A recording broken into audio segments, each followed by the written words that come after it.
Hi പ്രിയപ്പെട്ടവരെ, അപ്പം നമ്മുടെ ഫസ്റ്റ് ക്യാപ്റ്റനായിട്ട് ബിഗ് ബോസിൽ ആര് വന്നിരിക്കുന്നു? അനീഷ്. ഞാൻ ഇന്നലെ പറഞ്ഞില്ലേ, അനീഷ് ആയിരിക്കും അടുത്ത ക്യാപ്റ്റനായിട്ട് വരുന്നത്. എൻ്റെ മണ്ടന്മാരെ എന്തോ ഒരു കളിയാ കളിച്ചതെന്നറിയാമോ? എല്ലാവരും അനീഷിനെതിരായിട്ട് പറഞ്ഞു. ഇവരാരും ബിഗ് ബോസ് കണ്ടിട്ടില്ലേ എന്ന് തോന്നും. ബിഗ് ബോസ് തന്നെ ചോദിക്കുന്നു, നിങ്ങൾ ഇതിനു മുമ്പുള്ള ബിഗ് ബോസ് ഒന്നും കണ്ടിട്ടില്ലേ എന്ന്. എല്ലാവരും ക്യാപ്റ്റനാകാൻ യോഗ്യതയില്ലാത്ത ആളാരാ എന്ന് ചോദിച്ചപ്പോൾ എല്ലാവരും ഭൂരിപക്ഷം ആൾക്കാരും അനീഷിനെയാണ് പറഞ്ഞത്. അനീഷിനെ പറയാത്ത കുറച്ച് പേര് ബുദ്ധിപൂർവ്വം കളിച്ചിട്ടുണ്ട്. നമ്മുടെ ഷാരിയ അനീഷിന്റെ പേര് പറഞ്ഞിട്ടില്ല. അങ്ങനെ കുറച്ച് പേര് അനീഷിന്റെ ശൈത്യ പറഞ്ഞിട്ടില്ല. രേണുസുതി പറഞ്ഞിട്ടില്ല. അങ്ങനെ കുറച്ച് പേര് ബുദ്ധിപൂർവ്വം കളിച്ചിട്ടുണ്ട്. ചില വണ്ടന്മാരെയും ശങ്കര ഇത് കോക്കനട്ട് ട്രീ അനീഷിന്റെ പേര് തന്നെ പറഞ്ഞു. അങ്ങനെ ഫസ്റ്റ് ക്യാപ്റ്റനായിട്ട് അനീഷ് കയറി. മക്കളെ, അനീഷ് കയറി. ഇപ്പൊ എങ്ങനെയുണ്ട് കളി? എങ്ങനെയുണ്ട്? ഇവര് ഗെയിം മുമ്പ് പഠിച്ചിട്ടല്ല, അനീഷ് ഗെയിം പഠിച്ചിട്ട് തന്നെയാണ് കയറിയിരിക്കുന്നത്. കൺസെഷൻ റൂമിലേക്ക് അപ്പാനി ശരത്തിനെ പോകാൻ പറഞ്ഞപ്പോൾ അതെന്താ ഞാൻ പോകുമെന്ന് തുറന്ന് ഓപ്പണായിട്ട് പോകണമെന്ന് ആഗ്രഹമുള്ളവരൊക്കെ അവിടെ തലയും കുനിച്ചിരുന്നതേ ഉള്ളൂ. പക്ഷെ അനീഷ് പറഞ്ഞു എനിക്ക് പോകണം, ഞാൻ പോകാം എന്ന് അനീഷ് പറഞ്ഞു.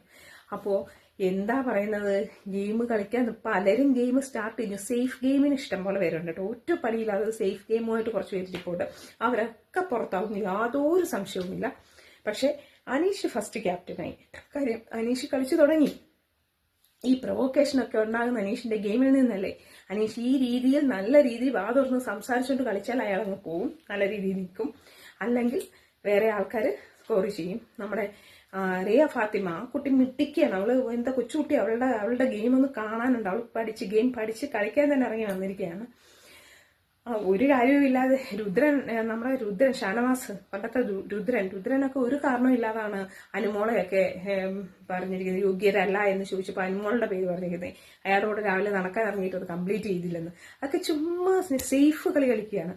അങ്ങനെ സേഫായിട്ട് കളിക്കുന്ന കുറച്ച് പേരുണ്ട്. പിന്നെ അനീഷ് സംസാരിച്ചപ്പോൾ അനീഷ് ഈ നിൽക്കുന്ന മൊത്തം ആൾക്കാരെ കുറിച്ച് മൊത്തം ഹിസ്റ്ററിയും പഠിച്ചിട്ടാണോ എനിക്ക് ആരെയും അറിയില്ല, ഞാൻ ആദ്യമായിട്ട് കാണുകയാണെന്ന് അവൻ അഭിനയിക്കുകയാണ്, പൊട്ടക്കളി കളിക്കുകയാണ്.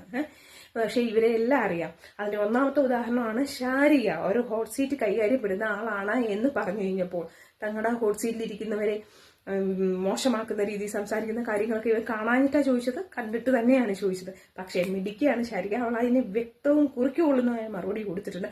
അതിന്റെ ജോലിയാണെന്നും അതൊരു അണ്ടർസ്റ്റാൻഡിങ്ങിൽ ഓപ്പോസിറ്റ് ഇരിക്കുന്നവരുടെ സമ്മതപ്രകാരം നടത്തുന്ന ഉഭയകക്ഷി സമ്മതപ്രകാരം നടത്തുന്ന ഒരു ഇന്റർവ്യൂ ആണെന്നും ഷാരിക അവിടെ പറഞ്ഞ്, ഷാരിക നിർത്ത്, ഞാൻ പറയുന്ന എന്റെ കാര്യം ഞാൻ പറയട്ടെ, പറഞ്ഞ് കേട്ടിട്ട് ബാക്കി പറയുമെന്ന് ഷാരിക പറയുന്നുണ്ട്. അതുപോലെ സംസാരിക്കാൻ കഴിയണം. ശൈത്യയും എനിക്ക് തോന്നുന്നു നൂറ, അവരെയാണ് ലെസ്ബിയൻ കപ്പിൾസ് ഉണ്ടല്ലോ, അവരെയാണ് ശൈത്യ പറഞ്ഞിട്ടുള്ളത്, അനീഷിനെയല്ല. അപ്പം അതൊരു ഗെയിമാണ്. അനീഷിനെ ഇറക്കണമെങ്കിൽ അനീഷിന്റെ പേര് പറഞ്ഞാൽ പറ്റത്തില്ല. അനീഷിന്റെ പേര് എല്ലാവരും കൂടി പറഞ്ഞ് മുഖത്ത് ഈ കളർ ഇങ്ങനെ തേക്കുകയാണ്. അപ്പം പലരും തന്റെ മുഖത്ത് ഇച്ചിരിയായിട്ടുള്ളൂ എന്നുള്ള ഭാവത്തിലിരിക്കുകയാണ്. പക്ഷെ ഏറ്റവും കൂടുതൽ കളർ എവിടെയാണോ ചെന്നത് അവൻ തന്നെ ആദ്യത്തെ ക്യാപ്റ്റനായി. ആദ്യത്തെ ക്യാപ്റ്റൻ ആകുമ്പോൾ ആദ്യത്തെ എലിമിനേഷനിൽ നിന്ന് അവൻ രക്ഷപ്പെട്ടു. അവനെ ആര് വോട്ട് ചെയ്ത് ഫസ്റ്റ് ഇതിനും തോപ്പിക്കാൻ പറ്റത്തില്ല. അത്രയും ദിവസം സേഫായോ അവൻ? അതാണ് മക്കളെ ഗെയിം, അതാണ് ഗെയിം. അപ്പം തുടർന്നുള്ള വിവരങ്ങളൊക്കെ ഞാനൊന്ന് അതിന്റെ ഇമ്പോർട്ടന്റ് ആയിട്ടുള്ള ത്രെഡ്സ് മാത്രമാണ് കണ്ടിട്ട് ഈ പറയുന്നത്. അപ്പൊ അതിന്റെ പ്രധാനപ്പെട്ട കാര്യങ്ങളൊക്കെ കണ്ടിട്ട് വേഗം വരാൻ കേട്ടോ. അപ്പാനേക്ക് ഭയങ്കര സേഫ് ഗെയിം കളിക്കുന്നത്. ഇതൊന്നല്ല ഇവരിന്ന് പ്രതീക്ഷിച്ചു. നമ്മുടെ പണ്ടത്തെ നമ്മുടെ കാറിനകത്ത് റിവ്യൂ പറയുന്ന ആളുണ്ടല്ലോ, എന്താ പേര്, കഴിഞ്ഞ പ്രാവശ്യം നമ്മൾ എന്തൊക്കെയോ മറിക്കും എന്ന് പ്രതീക്ഷിച്ചിട്ട് ഒരു ഉണ്ടേം ചെയ്യാതെ പോയ ഒരാളുണ്ടല്ലോ, പേര് മറന്നുപോയി. അയാളുടെ പോലെ ആണ് ഇപ്പൊ അപ്പാനിയൊക്കെ. ഇവരൊക്കെ എന്ത് ഗെയിം പഠിച്ചിട്ട് വന്നതാണോ? കണ്ടോ, കോമണറായിട്ട് വന്നിട്ട് ഗെയിം കളിക്കുന്നതാണോ? അതാണ് അവന്റെ ഇത്. ഒറ്റയ്ക്ക് നിന്ന് കളിക്കാനാണ് നോക്കുന്നത്. പിന്നെ ആള് നല്ല രീതിയിൽ പിടിച്ചു പോകണം, അല്ലാണ്ട് ഇങ്ങനെ നിന്നുകൊണ്ട് പറ്റില്ല. കാര്യം കുറച്ച് പ്ലാനിങ് ഒക്കെ അകത്ത് നടക്കുന്നുണ്ട്. പ്ലാനിങ്ങും പദ്ധതിയൊക്കെ എന്താണെന്ന് കേട്ടിട്ട് ഞാൻ വേഗം വരാം കേട്ടോ.